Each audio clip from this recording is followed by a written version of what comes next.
നമസ്കാരം. കഴിഞ്ഞ ക്ലാസ്സിൻ്റെ തുടർച്ചയാണ്. അപ്പോൾ കഴിഞ്ഞ ക്ലാസ് കാണാത്തവർ അത് കണ്ടതിന് ശേഷം ഈ ക്ലാസ് കാണാൻ ശ്രമിക്കുക. അപ്പോൾ നമുക്ക് നോക്കാം. പലിശയ്ക്ക് കന്നഡയിൽ എന്തു പറയും? ബഡ്ഡി. അപ്പോൾ പലിശയ്ക്ക് എന്ന് പറയുമ്പോൾ ബഡ്ഡിಗೆ.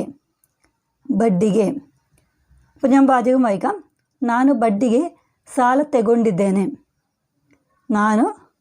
ഞാൻ ബഡ്ഡിಗೆ പലിശയ്ക്ക് സാല കടം തെಗೊಂಡಿದ್ದೇನೆ എടുത്തിട്ടുണ്ട്. അപ്പോൾ ನಾನು ಬಡ್ಡಿಗೆ ಸಾಲ ತೆಗೊಂಡಿದ್ದೇನೆ, ഞാൻ പലിശയ്ക്ക് കടം എടുത്തിട്ടുണ്ട്. ತೆಗೆದುಕೊಂಡಿದ್ದೇನೆ എന്നതിൻ്റെ ഷോർട്ട് ഫോമാണ് ತೆಗೊಂಡಿದ್ದೇನೆ. ಎಷ್ಟು ಪರ್ಸೆಂಟ್ ಬಡ್ಡಿ ಕಟ್ಟುತ್ತಿದ್ದೀರಿ? ಎಷ್ಟು ಪರ್ಸೆಂಟ್ ಬಡ್ಡಿ ಕಟ್ಟುತ್ತಿದ್ದೀರಿ? ಎಷ್ಟು, എത്ര. അപ്പോൾ പെർസെൻറ്റ് അത് വേണമെങ്കിൽ നമുക്ക് ശേക്കട എന്ന് വേണമെങ്കിൽ പറയാം. കൂടുതലായി ഇംഗ്ലീഷ് വാക്കാണ് സംസാരത്തിൽ ഉൾപ്പെടുത്തുകൊണ്ട് ഞാനത് എഴുതിയെന്നേ ഉള്ളൂ. ബഡ്ഡി പലിശ, കട്ടുത്തിದ್ದೀರಿ അടയ്ക്കുന്നുണ്ട്. അപ്പോൾ ಎಷ್ಟು ಪರ್ಸೆಂಟ್ ബഡ്ഡി കട്ടുത്തിದ್ದೀರಿ, എത്ര പെർസെൻറ്റ് പലിശയാണ് അടയ്ക്കുന്നത്. അത് ബഡ്ഡിരഹിത സാല. അത് ബഡ്ഡിരഹിത, അത് പലിശരഹിത വായ്പയാണ്. സാല, ബഡ്ഡിരഹിത സാല, പലിശരഹിത വായ്പ. അപ്പോൾ വാചകമായി പറയുമ്പോൾ അത് പലിശരഹിത വായ്പയാണ്. ನಿಮ್ಮ ആദായ ಎಷ್ಟು? നിങ്ങളുടെ ആദായ വരുമാനം, അത് ഇൻകം. ಎಷ್ಟು, അതായത് എത്ര, അല്ലെങ്കിൽ നിങ്ങളുടെ വരുമാനം എത്രയാണ്. ದುಂದುವೆಚ್ಚ ಮಾಡಬೇಡಿ. ದುಂದುವೆಚ್ಚ ಮಾಡಬೇಡಿ. വെച്ച എന്ന് പറയുമ്പോൾ ಖರ್ಚ് എന്ന് തന്നെയാണ് അർത്ഥം. അതായത് നമ്മൾ കഴിഞ്ഞ ക്ലാസ്സിൽ പഠിച്ചതാണ് ಖರ್ಚ് എന്ന വാക്ക് അല്ലേ. അപ്പോൾ ചിലവ് എന്നാണ് അർത്ഥം. അപ്പോൾ ದುಂದುವೆಚ್ಚ എന്ന് വെച്ചാൽ അനാവശ്യ ചിലവ്. അപ്പോൾ ದುಂದುವೆಚ್ಚ ಮಾಡಬೇಡಿ, അതായത് അനാവശ്യ ചിലവ് ചെയ്യരുത്, അതായത് അനാവശ്യമായി ചിലവഴിക്കരുത്. അപ്പോൾ ഓർക്കുക, ದುಂದುವೆಚ್ಚ ಅನಾವಶ್ಯ ചെലവ്. കേരളದ ಹಣಕಾಸು ಮಂತ್ರಿ ಯಾರು?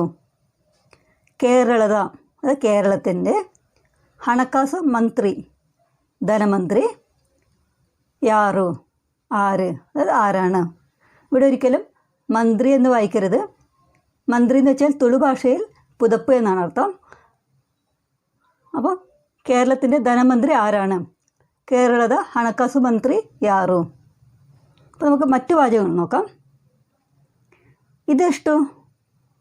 അപ്പോൾ നമുക്ക് കടയിൽ ചെന്ന് ഒരു ഐറ്റം കാണിച്ചുകൊണ്ട് ചോദിക്കുകയാണ് കടക്കാരനോട്, ഇതെഷ്ടു, അതായത് ഇതെത്രയാ. അതൊക്കെ ഇഷ്ടു, അതിനെത്രയാണ്. ഇതൊക്കെ ഇഷ്ടു, ഇതിനെത്രയാണ്. ഇവുಗಳಿಗೆ ഇഷ്ടു, ഇവുಗಳಿಗೆ, അതായത് പ്ലൂറലാണ്. ഇതിനൊക്കെ കൂടി എത്രയാണ്. ಇದರ ಬೆಲೆ ಎಷ್ಟು? ഇതിൻ്റെ വില എത്രയാണ്.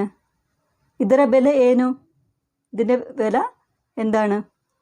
അപ്പോൾ നമുക്ക് എല്ലാ വാചകത്തിനും മീനിങ് ഏകദേശം ഒരുപോലെ തന്നെയാണ് അല്ലേ. ഞാൻ ഒന്നും കൂടി വായിക്കാം. ഇതെഷ്ടു, ഇതെത്രയാണ്. അതൊക്കെ ഇഷ്ടു, അതിനെത്രയാണ്. ഇതൊക്കെ ഇഷ്ടു, ഇതിനെത്രയാണ്. ഇവുಗಳಿಗೆ ഇഷ്ടു, ഇതിനൊക്കെ എത്രയാണ്. ಇದರ ಬೆಲೆ ಎಷ್ಟು? ഇതിൻ്റെ വില എത്രയാണ്. ಇದರ ಬೆಲೆ ಏನು? ഇതിൻ്റെ വില എന്താണ്. ഞാനിവിടെ മലയാളത്തിൽ എഴുതിയിട്ടുണ്ട്.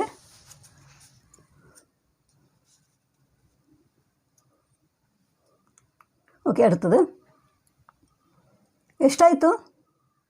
നമ്മൾ സാധനങ്ങളൊക്കെ വാങ്ങിയ ശേഷം നമ്മൾ ചോദിക്കും അല്ലേ, എത്രയായി. അപ്പോൾ എഷ്ടായിത്തു, ಎಷ್ಟು ആയിത്തു, എഷ്ടായിത്തു, അത് എത്രയായി.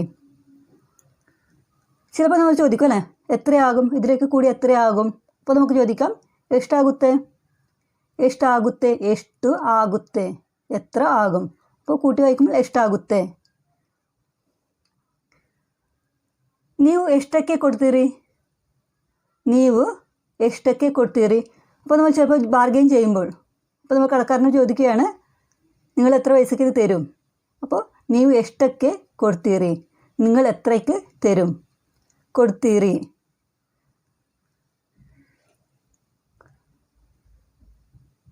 ಆಯಿತು, ನೀವೆಷ್ಟು ಕೊಡ್ತೀರಿ.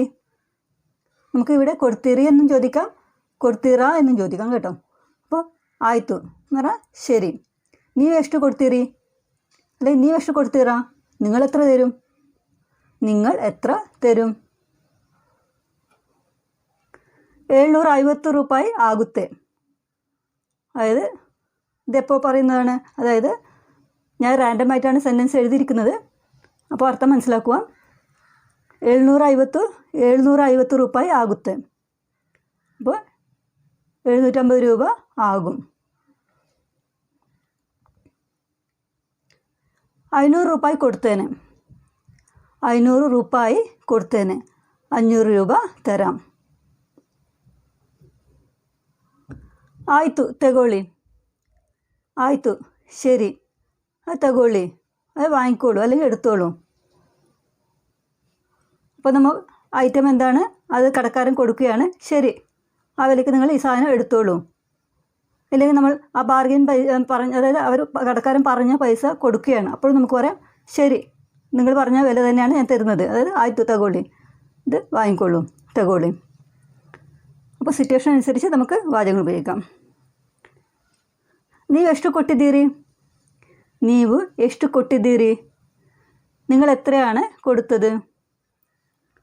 അപ്പോൾ ನೀವು ಎಷ್ಟು ಅವರಿಗೆ ಕೊಟ್ಟಿದ್ದೀರಿ എന്ന് പറയുമ്പം നിങ്ങൾ എത്രയാണ് അവർക്ക് കൊടുത്തതെന്നാകും. ನೀವು ಎಷ್ಟು ನನಗೆ ಕೊಟ್ಟಿದ್ದೀರಿ എന്ന് പറയുമ്പോൾ, അല്ലെങ്കിൽ ನನಗೆ ಎಷ್ಟು ನೀವು ಕೊಟ್ಟಿದ್ದೀರಿ എന്ന് പറയുമ്പോൾ നിങ്ങൾ എത്രയാണ് എനിക്ക് തന്നത്. അപ്പോൾ മനസ്സിലാക്കുക, കൊട്ടിದ್ದೀರಿ എന്ന് പറയുമ്പോൾ കൊടുക്കുക എന്നുള്ള അർത്ഥം കൂടിയുണ്ട്, തരിക എന്നുള്ള അർത്ഥം കൂടിയുണ്ട്. അപ്പോൾ ನೀವೆಷ್ಟು ಕೊಟ್ಟಿದ್ದೀರಿ, നിങ്ങൾ എത്രയാണ് കൊടുത്തത്, അല്ലെങ്കിൽ നിങ്ങൾ എത്രയാണ് തന്നത്. ಒಂದೇ ಬೆಲೆ ಚೌಕಾಶಿ ಮಾಡಬೇಡಿ. ಒಂದೇ ಬೆಲೆ ഒറ്റ വിലയാണ്, അത് വിലയിൽ മാറ്റമില്ല. ചൗക്കാശി മാടಬೇಡಿ, ചൗക്കാശി അതായത് വിലപേശൽ, ചൗക്കാശി മാടಬೇಡಿ അത് വിലപേശരുത്.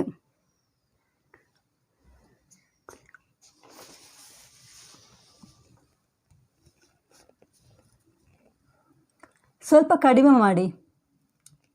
അപ്പോൾ കടിമೆ കുറവ് എന്നാണ് അർത്ഥം. അപ്പോൾ ಸ್ವಲ್ಪ കಡಿಮೆ ಮಾಡಿ, കുറച്ച് കുറയ്ക്കൂ, കുറവ് ചെയ്യൂ, അപ്പോൾ കുറയ്ക്കൂ എന്നാണ് അർത്ഥം.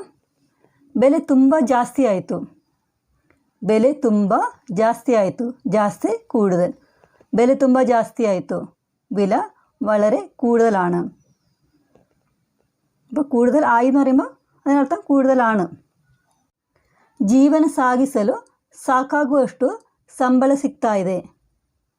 ഇതിനർത്ഥം അത് ചില കൂട്ടുകാർ അല്ലെങ്കിൽ ആരെങ്കിലും ആയിക്കോട്ടെ, കുറേ വർഷത്തിന് ശേഷം മീറ്റ് ചെയ്യുമ്പോൾ ആദ്യം അവർക്കറിയേണ്ടത് നിങ്ങളുടെ സാലറി എത്രയാണെന്ന്. അതായത് അവർക്കറിയേണ്ടത് അവരെക്കാളും കൂടുതലായി നമുക്ക് കിട്ടുന്നുണ്ടോ എന്നാണ്. അപ്പോൾ നമ്മൾ എങ്ങനെ ഉത്തരം പറയും? ജീവന സാഗിസಲು ಸಾಕಾಗುವಷ್ಟು ಸಂಬಳ ಸಿಗ್ತಾ ಇದೆ. ജീവന അതായത് ജീവിതം, സാഗിസലു അതായത് മുന്നോട്ട് കൊണ്ടുപോകാൻ, അത് ക്യാരി എന്നാണ് സാഗിസലു എന്നുള്ള വാക്കിൻ്റെ അർത്ഥം. അപ്പോൾ നമുക്കിവിടെ മുന്നോട്ട് കൊണ്ടുപോകാൻ. സാക്കാകുവഷ്ടു അതായത് മതിയാകുന്ന അത്രയും. ശമ്പള സിക്തായത് ശമ്പളം കിട്ടുന്നുണ്ട്. അപ്പോൾ ജീവന സാഗിസಲು സാക്കാകുവഷ്ടു ശമ്പള സിക്തായത്, ജീവിതം മുന്നോട്ട് കൊണ്ടുപോകാൻ മതിയാകുന്നത്ര ശമ്പളം കിട്ടുന്നുണ്ട്. സാക്കാകുവഷ്ടു മതിയാവുന്നത്ര. കള്ളനു ഹണದೊಂದಿಗೆ പരാറിയാದ. നമുക്ക് നു വേണം ചേർക്കാം, അതായത് പരാറിയാദനു.